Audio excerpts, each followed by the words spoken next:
তাওহীদি জনতা রক্ত দিতে শিখেছে। 52-তে রক্ত দিয়েছে, 71-এ রক্ত দিয়েছে, 24-এ রক্ত দিয়েছে, আবার যদি প্রয়োজন হয় রক্ত দিবে। কিন্তু বাংলাদেশে নাস্তিক, রাম, বাম তারা যদি এই দেশে প্রেসক্রিপশন দিতে চায়, বাংলাদেশের তাওহীদি জনতা মেনে নিবে না। ঠিক না ঠিক? আগামীর দিন হোক কোরআনের দিন, আগামীর দেশ হোক কোরআনের দেশ। আমরা ব্রিটিশদের শাসন দেখেছি, আমরা পাকিস্তানিদের শাসন দেখেছি, আমরা বিএনপি, জামাত, আওয়ামী লীগ যৌথ সবার শাসন দেখেছি।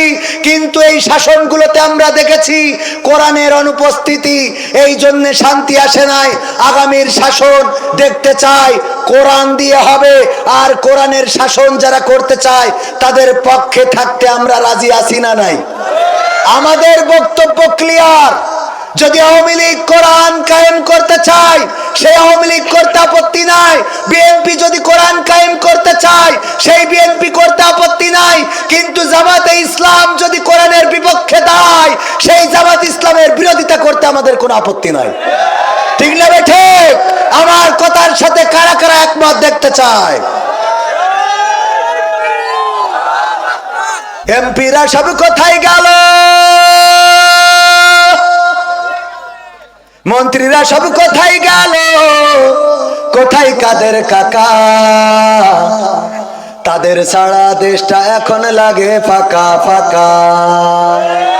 পালাবো না, প্রয়োজন হলে ফখরুলের বাসায় গিয়ে উঠবো। ঠাকুরগাঁওয়ে বাসা আছে না? পালাবে না, পালাবে না, যাই না তবু দেখা। পালাবে না, পালাবে না, যাই না তবু দেখা। তাদের সারা দেশটা এখন লাগে ফাঁকা ফাঁকা, ওদের সারা দেশটা এখন লাগে ফাঁকা ফাঁকা। আইন মন্ত্রী আটকে গেল আইনেরই ফাঁকে, দাড়ি ছাড়া দরবেশের ভণ্ড ভণ্ড লাগে। আইন মন্ত্রী আটকে গেল আইনেরই ফাঁকে, দাড়ি ছাড়া দরবেশের ভণ্ড ভণ্ড লাগে।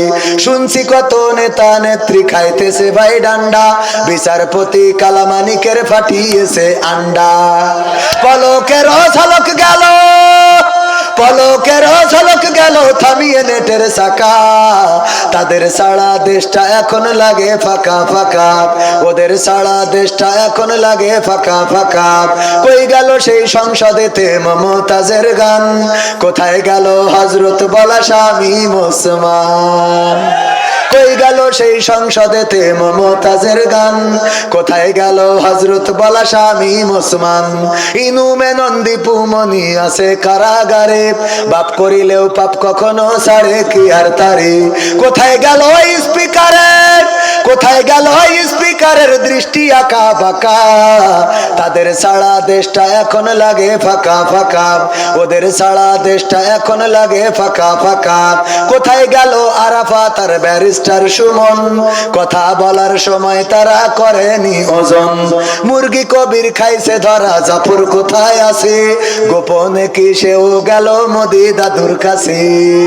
কোথায় গেল সালামের, কোথায় গেল সালামের কাড়ি কাড়ি টাকা? তাদের সারা দেশটা এখন লাগে ফাঁকা।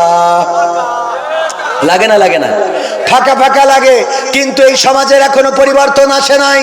21শে ফেব্রুয়ারির বই মেলাতে আমরা দেখেছি তসলিমা নাসরিনের বই বিক্রি করার মতো দুঃসাহস করেছে। এমনকি ওই স্টোরের যিনি মালিক তিনি ছাত্রদের গায়ে হাত তুলেছেন। সে এখনো স্বাধীনভাবে ঘুরে বেড়ায়। তসলিমা নাসরিনের বই বাংলাদেশে আন্দোলনের পরে বিক্রি করে, আর সেই স্টলের যিনি প্রোপাইটার তার কোনো শাস্তিমূলক ব্যবস্থা নেওয়া হলো না। এটা অন্তত তাওহীদি জনতা মেনে নিবে না। এরপরে বাংলাদেশের বই পাঠ্যপুস্তক সংশোধনীর যে কমিটি আছে, সেই কমিটির মধ্যে রাখাল রাহা নামের এক নাস্তিক রয়েছে, যে প্রকৃত অর্থে মুসলমান পরিবারের কিন্তু নাস্তিক। এই রাখাল রাহাকে পাঠ্যপুস্তক সংশোধনী কমিটিতে আজ পর্যন্ত রাখা হয়েছে। তাওহীদি জনতা এই রাখাল রাহাকে পাঠ্যপুস্তকের সাথে যদি সম্পৃক্ত রাখে, সেটা তাওহীদি জনতা মেনে নিবে না।